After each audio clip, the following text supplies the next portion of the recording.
Hi, everybody. This is Chad Martin with BaseFirma, back with the most recent of our new podcast series, Meet the Team, which is our opportunity to give you a little bit of an introduction to our folks around the world.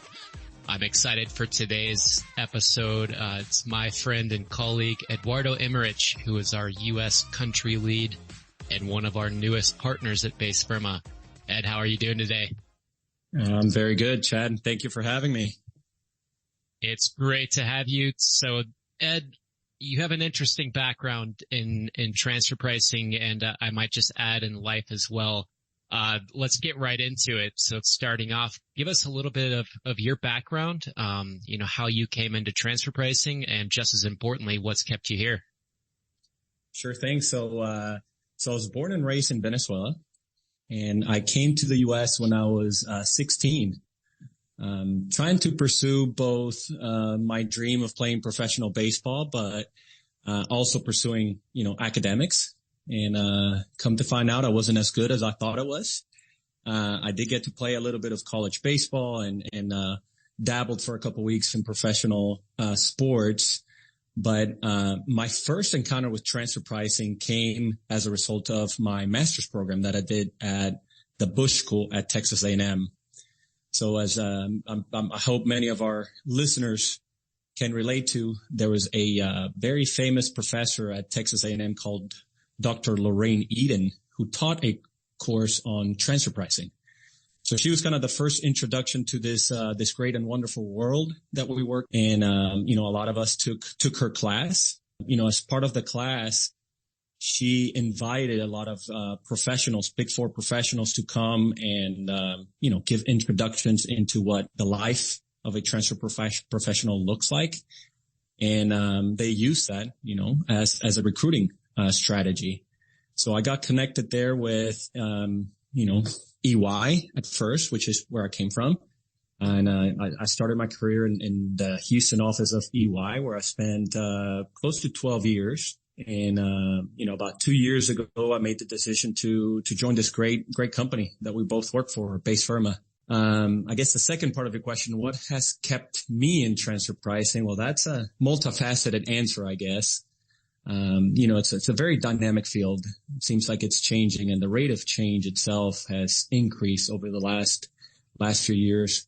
So, we're always on our toes. We're always learning. I think the opportunity to learn about different industries and different clients and get to use different tools, Word and Excel and PowerPoint and Power BI and Alteryx and meeting with clients face to face, and also the opportunity to pursue, new opportunities, doing business development.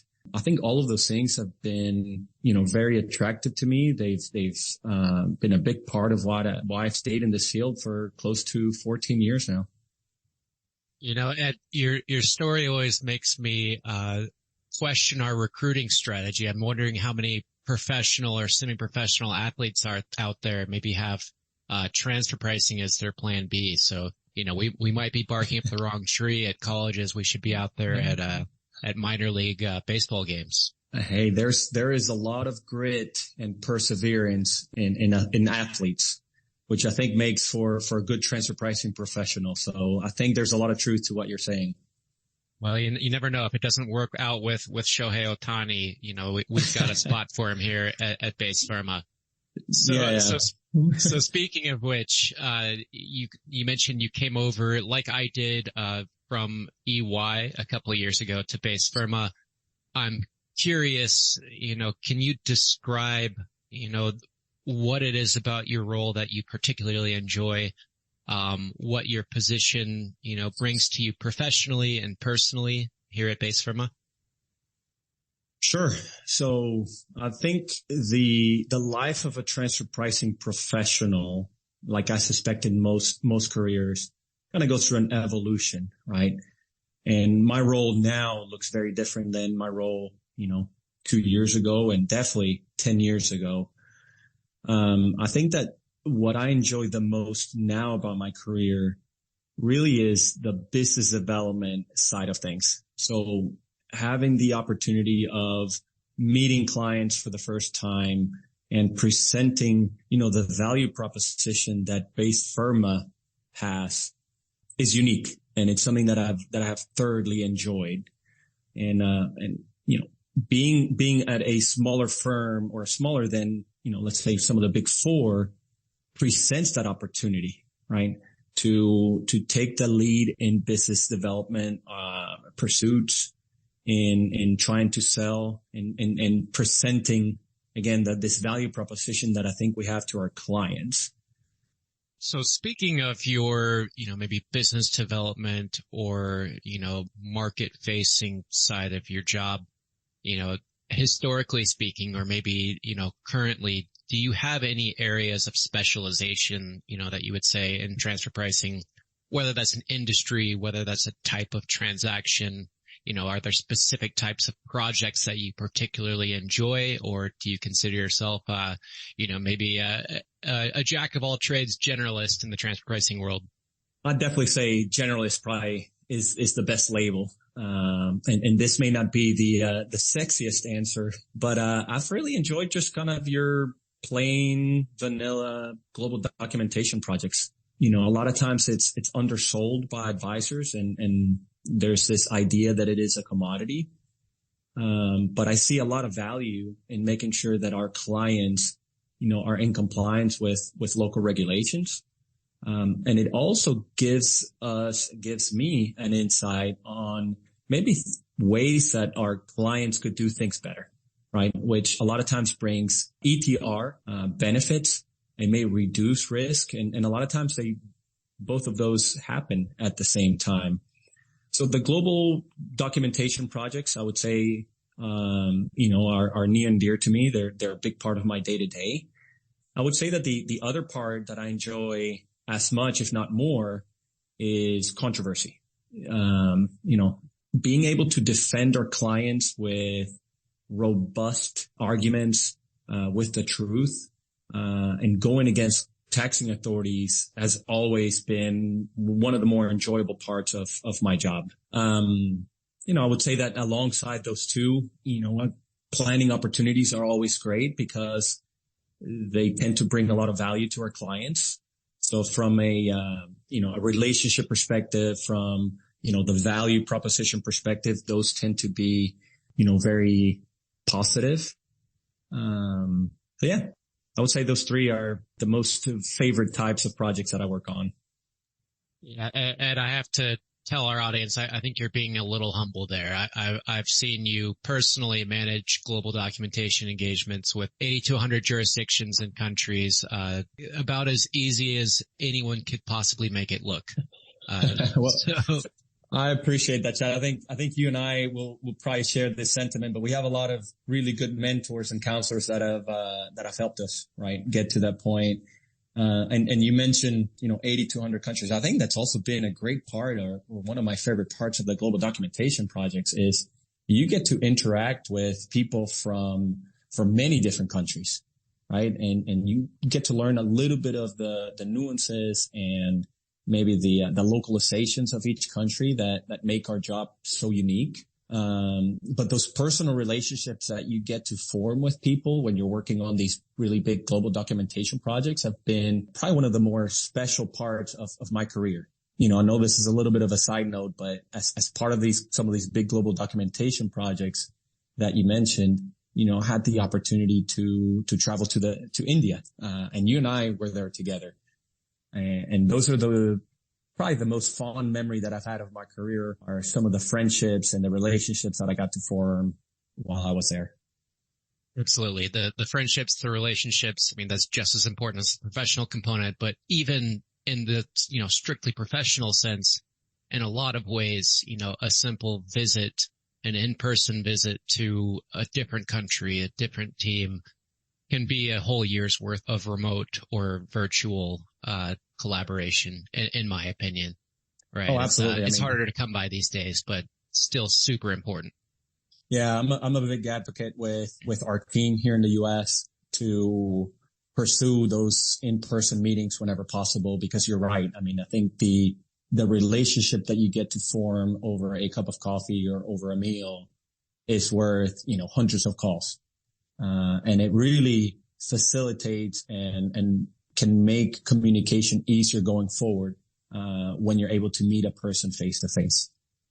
Absolutely. And I think, maybe the other interesting component of your career and how it's developed, you and I have known each other for over a decade now. And you've spent, I guess, a couple decades in Houston, Texas, right? One of the, I guess, most dynamic and fastest growing markets in the United States, right? So maybe in the early 1980s, 1990s, Houston had this reputation of, being an energy focused market. And in the 2000s, 2010, 2020s, has really kind of blossomed into this diversified, economic powerhouse in the United States. So how has your position in Houston kind of contributed to the amount and the nature and the depth of industries and companies that you've dealt with over your career? Yeah, you're right, Chad. I think Houston has undergone, a really important evolution over the last, few years, decade. But I would say that also applies not only to Houston, but to areas such as Austin and Dallas, right? Where you spent a good amount of time. I think, Texas itself after California, holds the most Fortune 500 companies in the U.S. So it's an important powerhouse, obviously still from an oil and gas perspective, which is a very interesting industry and near and dear to me and I think to us. But yeah, I've gotten the opportunity to work with companies in the medical sector, companies in the technology sector, manufacturing companies. So the spectrum of industries that operate out of Houston is increasing, on a daily basis. And that brings along opportunities for growth, opportunities to provide value to these clients. Houston's also a big hub for Latin American companies. And, if you guys listen to episode 1 of Meet the Team podcast, you'll hear a little bit of maybe the history of BaseFirma and our connections and our roots to Latin America. So Texas has a big border with Mexico and lots of trade with Latin America. So we've also have been able to help startup companies that come and see Houston as, a good genesis for the U.S. operation. So it's been very interesting. I'm really excited also for what the future holds for Houston and for Texas. Yeah, and in a nod to your previous comment about in-person meetings, Houston and Texas in general is a great place to do that in the summer where there's literally no other option than to be in an air-conditioned office. Isn't that right? Yeah. Close quarters make for great, conversations. You say that and it feels like 150 degrees in Houston today. Well, as you know, I like to rub it in being 6,000 feet higher elevation than Houston here in Colorado, but I won't do that here in front of a public audience today. So Ed, switching gears, a question I like to ask our team, and that's, I think, we have a shared importance on both in our personal lives and our professional careers, is this, this question of values, right? So what I wanted to ask you for our audience's knowledge today is, which values, either personal, professional, take this question where you will, which values are most important to you, and how do you see those reflected every day at BaseFirma, whether it's with our team, whether with it's, our engagements, the way that we conduct business? Curious how you see those. Sure. I think the first two that came to mind when you asked the question were respect and integrity.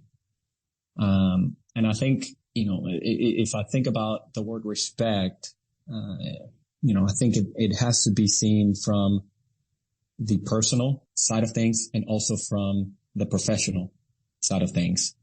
So for people that know me, know that I like to give respect to people. I'm not one to be confrontational in nature. And that's something that I try to instill in our team. It's something that I always give to our clients, but also something that I practice in my own life. First and foremost with my wife and my kids. And I know I'm not always successful in that, but it's something that I practice on a daily basis and I try to do my best with it. And then integrity has to be in everything that we do. If we want to be a sustainable firm, if we want to have, good relationships with our clients, there needs to be an integrity in how we do things. There needs to be integrity in our advice and our messaging to our clients. And there needs to be integrity in the relationships that we have, both internal, so inside BaseFirma and with our team members, but also with our clients. One of the criticisms that I've always had with the consulting world is that there's a lot of advisors that are willing to do a pillage and burn approach and try to maximize profits in the short term. And a lot of times that comes at the detriment of, long-term relationships. So to me, when I think of the word integrity, I also think of sustainability of working relationships, sustainability of the teams that we have, and sustainability of our relationships with our clients. I like what you said about the first value you mentioned there, Ed, which is respect. And it makes me think about kind of the organic nature of that value. And I think that's an area I've learned a lot from you, in the way that you conduct yourself professionally, right? So, whether it's, across ranks of an internal team, right? So treating the lowest intern with the same amount of dignity and respect that you would, treat a senior partner or a region lead. I've always seen you do that. I've always seen you do that as well at the client end of, acknowledging the janitor at our client sites just as much as you would acknowledge a senior VP of tax or a CFO that we're talking to. So I could personally attest to that value. And I think you're spot on in how it, feeds up to the culture of a business. I appreciate those words, Chad. You can't see my face, but I may be blushing. He's blushing a little bit. And I would add, to make you blush a little more, anyone who's met, Ed's kids can also, attest to the fact that he's done a great job in instilling those values in his own personal life as well. So Ed, I've really enjoyed our conversation today, as I always do. Anything else that the audience should know about you, or do you have any questions for me, before we wrap up today? So what I'd like the audience to know is that I really enjoy meeting new people. I really enjoy coffee. So if there's anyone out there that would just like to, have a coffee, go have lunch, I'm usually available. Those are two of my favorite things in the world. So please reach out. Doesn't matter if you have a transfer pricing question or not, reach out. I'd love to sit down and get to meet you and hear your story and have some coffee or a meal in the meantime. And then questions for you, Chad. Yeah, I actually have one. And I hope you don't get too upset at me for asking this. And I'm going to put you in the spot. So it may take a while for you to come up with the answer, but, you and I have had a lot of memories together. So what I want to ask you is, what is your favorite memory of us? I know that sounds a little bit corny, and that's fine, but I wanted to ask you, what's the fondest memory you have of us? Well, I'm glad you're going to put me on the spot here, because it's going to make me speak probably more honestly than if I was on script here. But this one's actually easy. So you mentioned we've been to India together several times. I have a very distinct memory of you, me, and one of our other colleagues, going home from the office in an auto rickshaw, in the Bangalore traffic and the sweltering heat of March or whenever it was that we were there. Super hot, super dry weather. We're in this rickshaw and we just kind of spontaneously invent this very weird and bizarre song about MG Road, which is the road that we were taking home, or back to the hotel from the office. And I don't know why it's my favorite memory, but it's stuck in there. And I think, it was just kind of one of those intersections of being with friends and colleagues and, just having a really unique experience that, probably when I was 15 or 16, having no idea what I was going to be when I grew up would have made no sense to me. Right. And, I never could have imagined, but finding myself there in that moment, I've always looked back on that fondly. You probably don't remember that at all, but I can recite the MC Road well. song for you. I don't remember the song, but I do remember the day. And I remember the memory, so. Great. Well, lots more to come. Ed, I want to reiterate your offer to our audience, to grab coffee in Houston with I guess you could, take it either way, a transfer pricing professional or a briefly, professional athlete. Ed's autographs are currently free. Market value, we'll work on that. But, Ed, in all seriousness, thank you so much for the conversation today. Looking forward to getting this out on the air. I think you provide a great perspective for our Meet the Team series, so really appreciate it. No, I appreciate you, Chad, and the opportunity, the platform. And thank you very much. Wonderful. Well, thanks for listening, everyone. We'll be back very soon with our next installment. Ed, again, thank you, and we'll see everyone soon.